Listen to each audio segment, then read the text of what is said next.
Meus amados irmãos, minhas queridas irmãs, tem uma pergunta aí, geralmente os nossos comentários, os nossos temas é baseado numa pergunta, porque nós ficamos durante a semana refletindo, meditando sobre as coisas de Deus e as perguntas nos desperta a curiosidade em busca de uma resposta.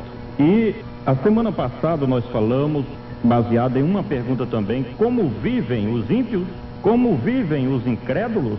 E durante essa semana, uma outra pergunta nos veio à mente, e baseado nessa pergunta, é que nós vamos trazer um comentário bíblico. A pergunta agora é: como deve andar o verdadeiro cristão?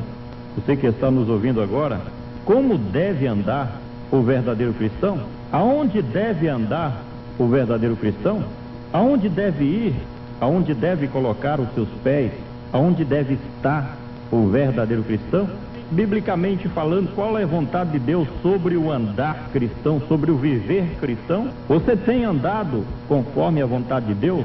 Você tem usado os seus pés como pés formosos, como diz a Bíblia? Pés formosos que anunciam a paz, que anunciam as boas novas, que anunciam coisas boas? Ou você tem ido em lugares que desagradam a Deus? Ou você tem frequentado lugares que entristecem o Espírito Santo? Você que tem o nome de evangélico, de cristão, como deve ser o andar do verdadeiro cristão? Esse é o nosso comentário, e eu tenho assim a certeza de que, conforme o ensino bíblico, a sua vida vai ser edificada. Porque simplesmente ter a nomenclatura de um cristão, isso não quer dizer que a pessoa já está com o passaporte garantido para adentrar os portões de Pérola da Nova Jerusalém como um salvo. É bem verdade que é um dos requisitos para ser um cidadão do céu, é um dia tomar uma decisão. Mas isso é um requisito. A partir do momento que nós aceitamos a Cristo como nosso Salvador, então a meta prioritária, a partir de então, é viver a partir de então, conforme as Escrituras. E muitas pessoas não sabem ler, mas são bons ouvintes. Ouvem as pregações nas igrejas, ouvem as pregações através dos programas de rádio, na TV também. E você que é um bom ouvinte, você pode aprender a fazer a vontade de Deus e, na verdade, na realidade, ser um verdadeiro cristão. Vou fazer mais uma vez essa mesma pergunta: como deve andar o verdadeiro cristão? Em Lamentações 3:40 está escrito: esquadriemos os nossos caminhos, ou vejamos como ele está, e voltemos para o Senhor nosso Deus. Eu acho que essa análise deve ser feita constantemente pelo nosso dever cristão, pelo fato de que nós estamos nos preparando para o retorno bendito de Cristo Jesus. Nós que aguardamos novos céus e nova terra, então nós precisamos olhar o nosso caminho, olhar a nossa vida, o nosso procedimento, por onde nós temos passado, aonde nós temos andado. O verdadeiro cristão, ele anda conforme a lei do Senhor, ele anda conforme os mandamentos de Deus. O seu caminhar é conforme as Escrituras. Ele não se baseia nas filosofias, nas ideologias, nas ciências vãs, nos conceitos sociais, não, mas o seu caminho, o seu andar é conforme a lei do Senhor. No Salmo 119, versículo de número 1, nos ensina: bem-aventurados os que trilham caminhos retos e andam na lei do Senhor. Vou repetir: bem-aventurados os que trilham caminhos retos e andam na lei do Senhor.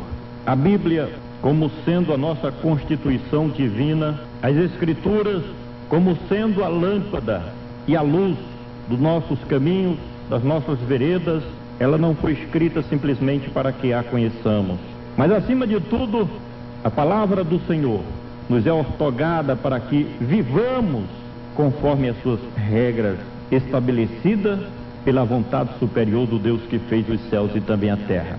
E nós, a partir do momento que abraçamos a fé, a partir do momento que aceitamos as boas novas do Evangelho, a recomendação bíblica é que nós devemos andar com Deus.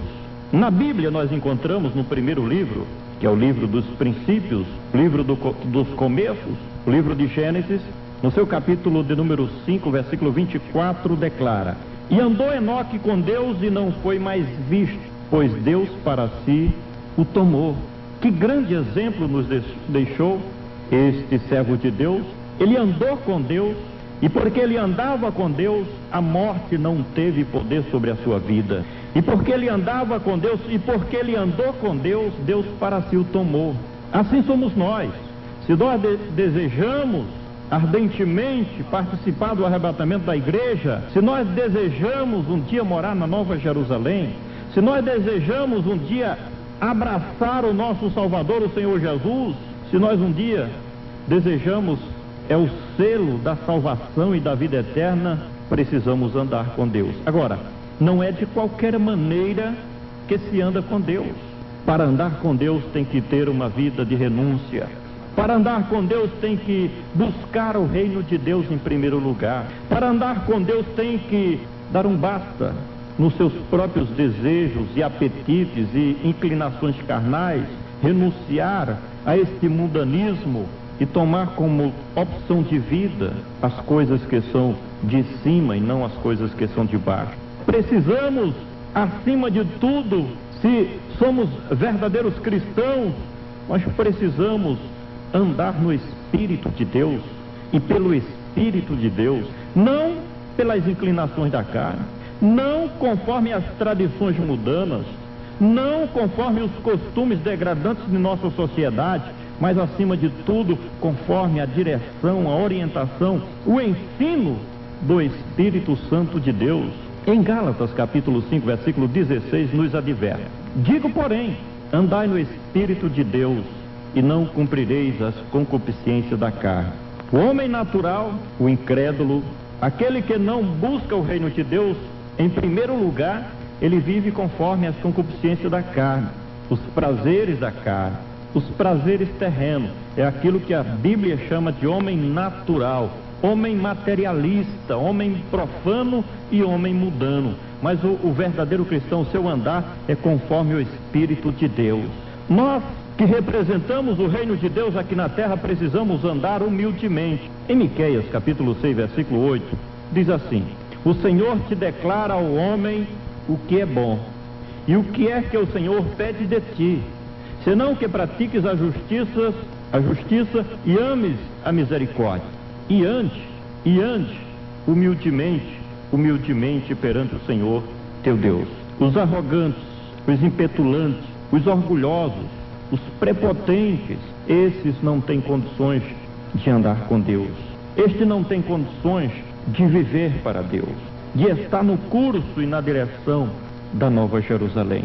Mas aqueles que têm a característica do seu Salvador, que é Cristo Jesus, ele anda humildemente, ele anda na simplicidade do Evangelho, ele não dá lugar ao orgulho humano, ao egoísmo, ao egocentrismo, não senhor, não senhora, mas o andar cristão é conforme a humildade. Nós que somos testemunhas do Senhor Jesus, nós precisamos andar com sabedoria. E aí muitos não têm acertado na sua caminhada cristã porque não anda com sabedoria. Em Colossenses 4, versículo 5, nos aconselha: andai com sabedoria no meio de todos, principalmente para com os que são de fora, aproveitando bem cada oportunidade. O homem que não tem Deus, ele não tem a sabedoria que vem do alto. Pode ter a sabedoria secular, a sabedoria terrena, mas, meu amado irmão, minha querida irmã, andar na verdadeira sabedoria é preciso depender completamente do Espírito do Senhor. E essa sabedoria que nós devemos andar por meio dela e através dela, não se adquire no berçário, no primeiro grau, no colegial, no científico, nas universidades, nas faculdades. Não, senhor, não, senhora. Essa sabedoria se aprende com uma vida dedicada ao reino de Deus. Essa sabedoria se adquire quando nós nos submetemos totalmente, absolutamente à orientação do Espírito Santo de Deus. Então ele implanta em nós essa sabedoria que nos dá uma vida cuidadosa, cautelosa para vivermos sabiamente no meio daqueles que são chamados de incrédulos. Nós precisamos andar com sabedoria no meio daqueles que estão de fora. É o versículo quem fala, repetindo Colossenses 4 e 5, nos aconselha: andai com sabedoria no meio de todos, principalmente para com aqueles que são de fora, aproveitando bem as oportunidades. Não é simplesmente abrir a boca, acusar fulano, ciclano e beltrano. Não é assim que se ganha almas para o reino de Deus. Quando você anda com sabedoria, em vez de condenar, você conquista. Eu entendo que uma das estratégias de ganhar mais almas para o reino de Deus não é condenando as pessoas, não é reprovando as pessoas, mas é conquistando as pessoas. É diferente você condenar de conquistar.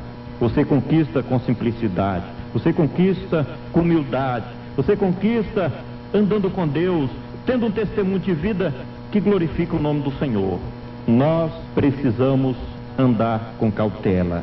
Em Efésios 5 e 15, Paulo deixou escrito: portanto, vede prudentemente como andai, não como insensatos, mas com toda cautela.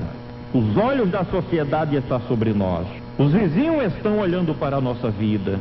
A questão é: que testemunho nós estamos dando perante a sociedade? Será que alguém olha para nós e diz: esse é um falso cristão? Ou alguém olha para nós e diz: eu vejo nele o brilho de Cristo, o esplendor da luz divina? Precisamos ser cautelosos nas nossas palavras. Precisamos ser cautelosos na nossa maneira de viver, de agir, de proceder, para que não venhamos jamais envergonhar o Evangelho do nosso Deus. Agora, eu quero finalizar dizendo que nós precisamos andar como Cristo andou. Em 1 João, capítulo 2, versículo 6, nos exorta: aquele que diz que está nele, esse deve andar como ele andou. Aquele que diz que está nele, esse deve andar como ele andou. Tem até um livro, o livro Andando nas Pisadas de Jesus, que é um livro maravilhoso, está à venda aí nas livrarias. Andando nas Pisadas de Jesus. Será que você tem colocado seus pés, eu estou falando sobre a vida, no caminho que Jesus andou? Na simplicidade, no Espírito de Deus, com sabedoria, com cautela, andando com Deus, andando como Cristo andou. Quando nós procedemos dessa maneira, então Deus olha de cima para baixo e diz: ali está um filho meu, ali está uma filha minha. Quando nós andamos dessa maneira, eu estou falando sobre o andar cristão, então a sociedade olha para nós e diz: esse aí é luz do mundo, é sal da terra. Como você tem vivido?